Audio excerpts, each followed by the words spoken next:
The second time I met O.J. Simpson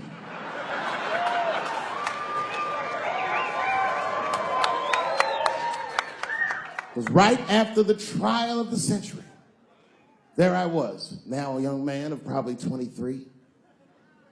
O.J. Simpson was the most famous or infamous face on planet Earth.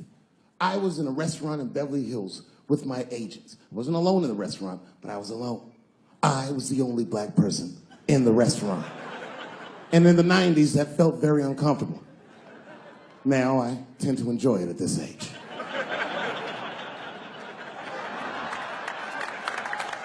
I was having dinner with my agents, celebrating a deal that they told me was lucrative, but I later learned fucking sucked. And suddenly, a group of women walked by. Every race was in that group. Black, white, Asian, Latina, white, and white again. They were all gorgeous. I watched them walk by. Then, I saw a familiar face. Al Collins, the man from the infamous Bronco check, towards the door. Couldn't believe what I saw. And then, close behind him, was O.J. Simpson, newly released from jail. The restaurant fell still. I was shocked. I didn't mean to say it out loud, but it just came out. O.J. He stopped, turned around to see who said it, saw my black face, and correctly assumed it was me.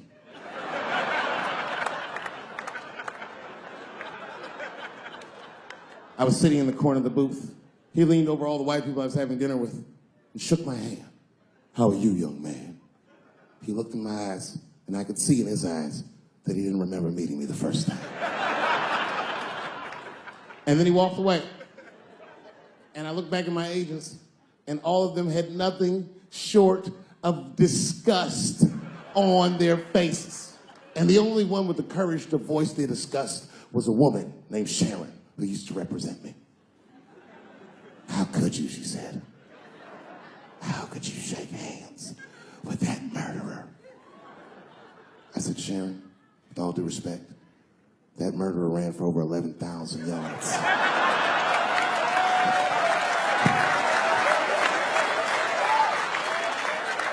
And he didn't fit. Glove didn't fit. Get over yourself."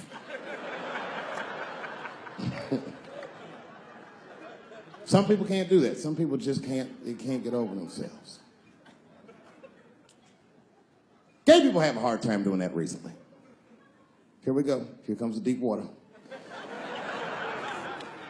No, recently I've noticed that. I noticed it with that Manny Pacquiao controversy. Yeah, no, it was now in the gay community's defense, Manny Pacquiao said some outlandish shit about gay people.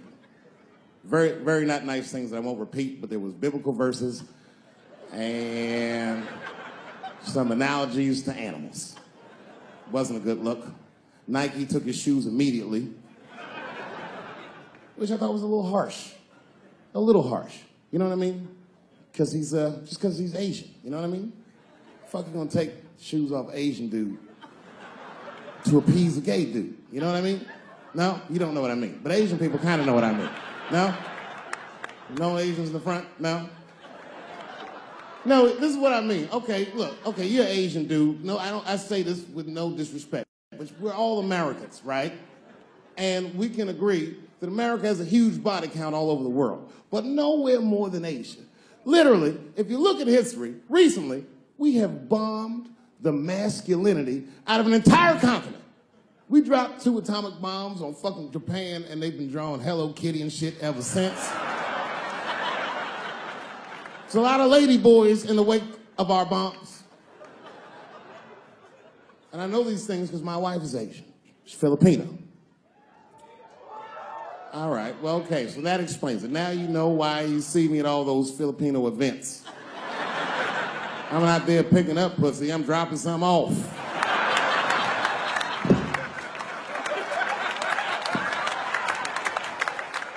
I take my wife to all that shit. I took my wife to see Pacquiao fight Mayweather. We sat ringside, okay? That was a quiet car ride home. That's what that But if you know what's popping in the Philippines, you know that they got a whole generation of kids in the Philippines growing up without their mothers. Yes, a lot of women in the Philippines go to the Arabian Peninsula, they come to the United back home, which is still one of the #1 staples in the Philippines economy, money that their expats send back to the Philippines. The men, on the other hand, are left rearing children, twiddling their thumbs, waiting on their wives' checks. These men have been fucking emasculated. And then suddenly, a boxer rises from amongst them and reinstates their manhood with his motherfucking fist. This is not the guy you're supposed to ask, what do you think of homosexuals? He's not your champ. Shit. That's why I don't have a sneaker deal, because if you say something that people don't like, they'll take your fucking shoes off. Road ahead. They've got the longest mental gap to bridge. That's all I'm saying. Because, you know, whenever I see one of them T's on the street, I don't mind them, but I'll be like, man, I miss Bruce. I'm sorry, guys. I'm 42. I remember Bruce Jenner. Before the Kardashians, before all that, this motherfucker was a white American superhero. It was amazing. He was beating Africans at track and field. We'd never seen anything like it. He was on my cereal box growing up. You know how much of that cereal I ate, nigga? I didn't know he was gonna do that.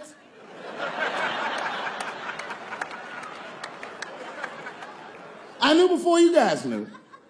I heard things on the street in Hollywood. You know, you just be out, see people. Hey, what's up, Kanye? Why the long face? Nigga, you'll see. I got 2 mother-in-laws now. And when I heard he was gonna do it, I was scared. I didn't think the public was ready. I didn't think the media was ready. And you know what? I was wrong. Never seen anything like it. Welcome to the world, Caitlin. So long, Bruce. Hello. Somebody called me a nigga in traffic last Wednesday. It's so long, it takes a minute.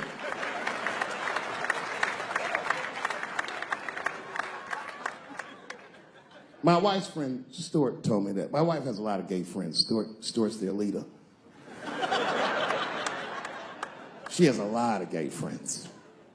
And I don't like them.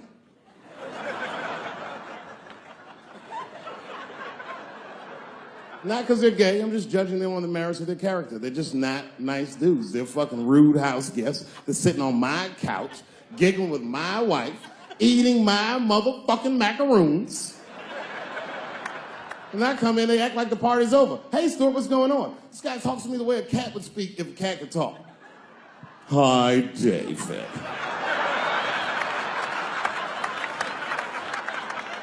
Stuart, what's all the beef, man? What's going on? You always must have some kind of gay political argument. The last one was about a petition in federal court to take the words husband and wife out of the law. I said, well, why would you want those words out the law? He said, because it discriminates against same-sex couples. I was like, niggas, please save me the semantics. Just trust me, take your chips and get the fuck out of the casino. You're about to decide, talk that over amongst yourselves, and whichever one of you is gayer, that's the wife.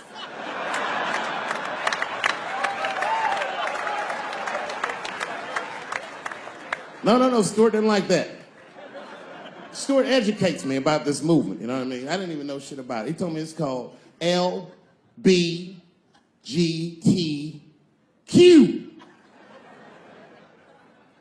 I was like, what the fuck is the Q? Does that even make sense, Q? Turns out Q is like the vowels. That shit is sometimes Y. It's for gay dudes that don't really know they're gay. You know what I mean? Like prison fags who are like, well, I'm not gay, nigga. I'm just sucking these dicks to pass the time. I'm not G, I'm Q. Ugh.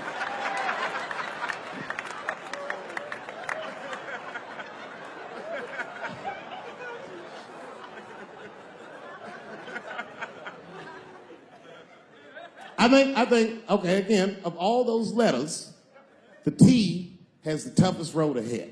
In fact, I think the T should stand for tough. If Martin Luther King had a sneaker deal, we'd still be on the back of the bus. They always true. The Nike exec come up. Hi, Martin. We need you to tone down the talk of civil rights and blacks being humans. It's upsetting our southern distributors. But I don't understand. I thought that's why I had a sneaker deal in the first place. Not quite.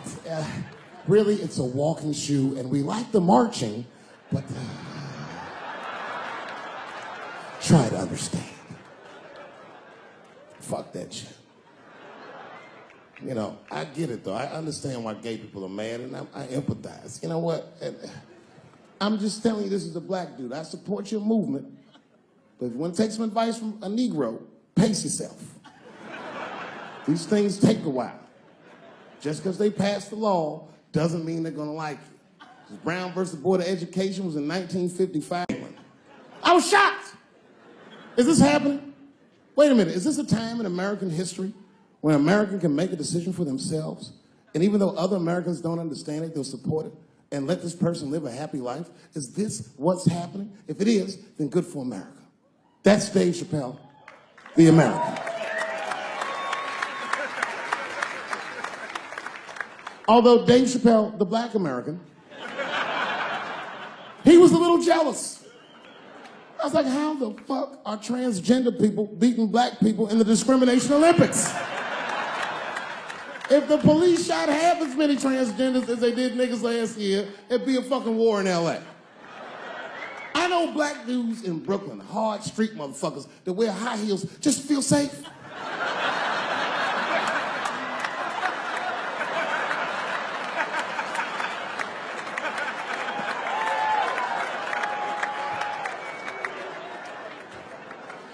Transgenders are gangsters.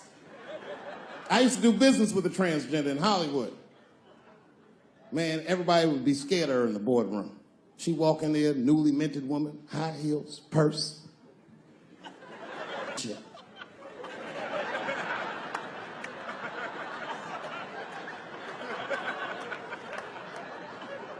And then she walked to the head of the conference table, stare at us all, reach in her purse, pull her old dick out and throw it on the table. Let's talk business, gentlemen. Ah!